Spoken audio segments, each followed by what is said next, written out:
Hello everyone, welcome back to the channel. I am Hrithik. आज मेरा 4th shift में RRB clerk prelims था। आज इस वीडियो में हम उसी एग्ज़ाम का एनालिसिस करेंगे कि पेपर का लेवल क्या रहा, पेपर इजी था या मॉडरेट था। हार्ड तो वैसे क्लर्क का पेपर आता नहीं है। देन क्वेश्चन का पैटर्न क्या रहा, एक्सपेक्टेड था पेपर या एक्सपेक्टेड नहीं था, और फाइनली मेरे अटैम्प्ट्स कितने रहे। पेपर स्टार्ट हुआ रीजनिंग सेक्शन से।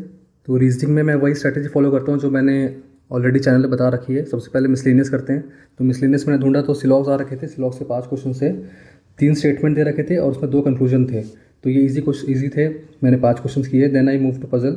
7-4 वाली पजल थी, वो मैंने की, जल्दी हो गई थी, काफ़ी ईजी पजल थी। Then I move to 7 person वाली पजल। इसमें ऑर्डर करना था इन्हें, पर उनकी पोजिशन फिक्स नहीं थी, तो ये करा मैंने। Then I move to circular setting. वो था कि वो सेंटर फेस कर रखें और उनके उसके ऊपर 5 क्वेश्चन थे। देन ये वर्ड वाले जो क्वेश्चंस होते हैं, 3 लेटर 5 वर्ड दिए रहते हैं और उन पे फिर पूछता है कौन सा 5th to the left 7th to the right.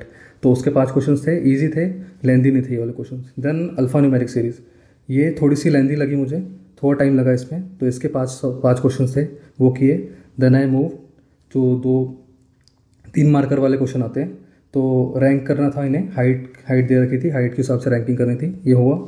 Then blood relation था। ब्लड रिलेशन थोड़ा सा ट्रिकी लगा मुझे, मेरा फर्स्ट अटेम्प्ट में नहीं हुआ, तो मैंने इसको छोड़ दिया। वैसे ही मैं ब्लड रिलेशन अगर आता है पेपर में तो उसको मैं लास्ट में करता हूँ। फिर जो एक नंबर वाले सवाल थे वो मैंने करे। एक नंबर दे रखा था, उसको असेंडिंग ऑर्डर में अरेंज करके फिर पोजीशन पूछा था कि कितने अनचेंज रह गए। एक वर्ड दे रखा था, उसमें काउंट करना था, एज मैनी वाला जो रहता है। और एक था ऑड वन आउट, 5 ऑप्शन थे, उसमें से पूछा था कौन सा ऑड है। देन लास्ट में जो ब्लड रिलेशन रह गया था, मैंने वो अटेम्प्ट किया। तो फाइनली मेरे से हो गया था ब्लड रिलेशन, पर इसके मैं 2 ही क्वेश्चन कर पाया, तो एक क्वेश्चन इसमें रह गया। तो फाइनली मेरे से रीजनिंग में अटेम्प्ट हुए 39 आउट ऑफ 40। एक क्वेश्चन है जो वो ब्लड रिलेशन का रह गया, सॉल्व हो गया था पर टाइम ही जस्ट नहीं बचा। मैं अटेम्प्ट करता ही पर टाइम खत्म हो गया था। फिर क्वांट्स खोला। क्वांट्स में सबसे पहले हमने सिंप्लीफिकेशन से स्टार्ट किया। 15 क्वेश्चन से ईजी सिंप्लीफिकेशन थी, दो डिजिट के थे, ज़्यादा बड़े क्वेश्चन नहीं थे इसमें।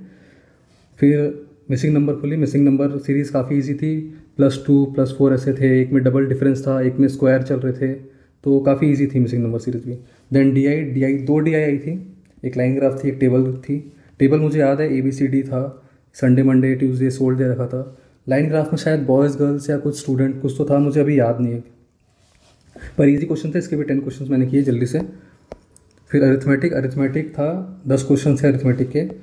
तो उसमें एक एज दे रखी थी, मतलब अरिथमेटिक भी ऐसा कोई था नहीं कि काफ़ी कैलकुलेटिव हो या फिर टाइम टेकिंग हो, किसी में स्ट्रक करा दे, ऐसा कुछ नहीं था। सारे इजी क्वेश्चन थे, बेसिक क्वेश्चन थे। एज के ऊपर एक था, एक मिक्सचर एलिगेशन का था, वाटर मिल्क का 9:1 रेशियो दे रखा था मिल्क वाटर का। फिर वाटर +2 ऐड कर दिया तो रेशियो 6:1 हो गया, तो वाटर की इनिशियल क्वांटिटी बतानी थी। फिर 3 कंसेक्यूटिव इवन नंबर दे रखे थे, उसका फर्स्ट प्लस सेकंड और सेकंड प्लस थर्ड का सम दे रखा था 88, तो उससे फिर फर्स्ट सेकंड थर्ड निकल जाते हैं। SICI का इजी सवाल था, इंटरेस्ट निकालना था 20% कुछ था, CI था शायद, 20% दे रखा था। फिर एक SPCP का क्वेश्चन था, उसमें मार्क प्राइस बढ़ाया था वो 80% से, तो 180% मार्क प्राइस हो गया था, ऐसा क्वेश्चन था। एक पार्टनरशिप का था, इजी सवाल था सारे। तो मेरे अरिथमेटिक और ये सारे मिला के मेरे मैथ्स में सारे अटैम्प्ट हो गए थे, तो 40 on 40। तो फाइनली मेरे अटैम्प्ट जो थे वो रीजनिंग प्लस मैथ्स मिला के हुए थे 79। मेरे अटैम्प्ट्स रहे 79। तो पेपर का लेवल आई वुड से कि ईजी था, सारे क्वेश्चंस डुएबल थे। बस एक ब्लड रिलेशन जो था वो ट्रिकी था थोड़ा सा, उसमें लोग फंस सकते हैं या फिर वो भी लोग कर ही लेंगे। बाकी मैं स्टक हो गया था, तो बाकी आई वुड से पेपर का लेवल ईजी था, सारे क्वेश्चन डुएबल थे। तो आप लोग बताना कि आप लोगों का क्या अटैम्प्ट्स रहे हैं। बाकी I will see you guys in the next video. Bye, take care.